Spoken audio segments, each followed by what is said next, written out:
tell you something. In this world, if you can't swim, you bound to drown. Yeah. And if you fall, you better pick your punk ass up. That's right. And the rest of y'all, don't cut him no slack. You want to see real me? Y'all bros get better.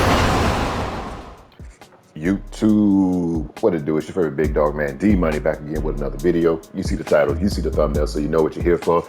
Best only characters you should be running in 3x3 rank. If you ain't running these characters, you're selling yourself.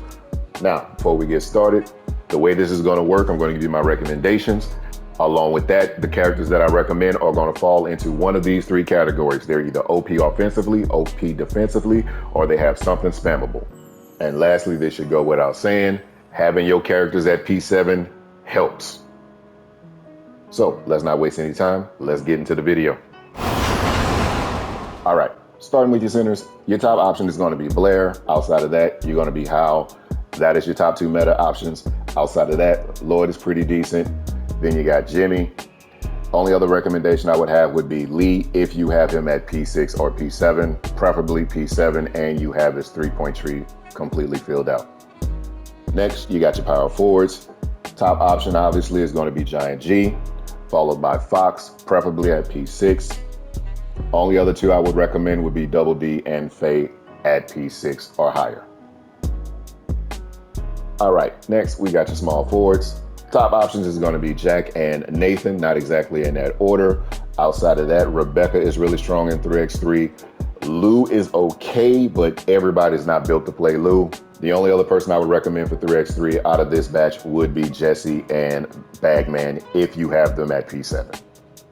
All right, next for your point guards, your top two options is going to be Janessa and Claire. The problem with Claire is probably the most banned character in rank history.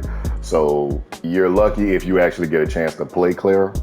Outside of those two, you have Ayla and you have Chloe. I would put Ayla slightly above Chloe just because she has shooting touch and she has a 3-point tree if you have her at P7.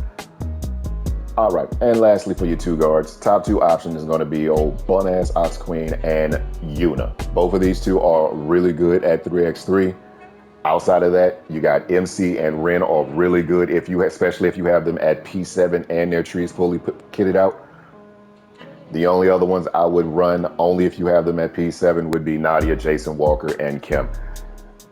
They're okay, but the other four are head and shoulders above them.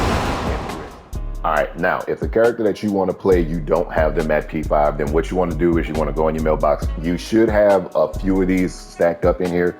You're looking for temporary character tickets. You should have a plethora of these. Now, as you can see, I got a 30-day one.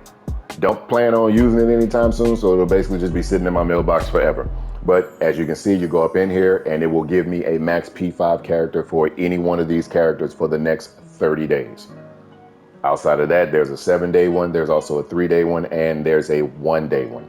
The only downside to the temporary character card is that if the character that you have selected has selectable skills, you will not be able to select a skill to run on that character. They're just going to give you whatever that first option is, and you'll have to run that. All right, that'll do it.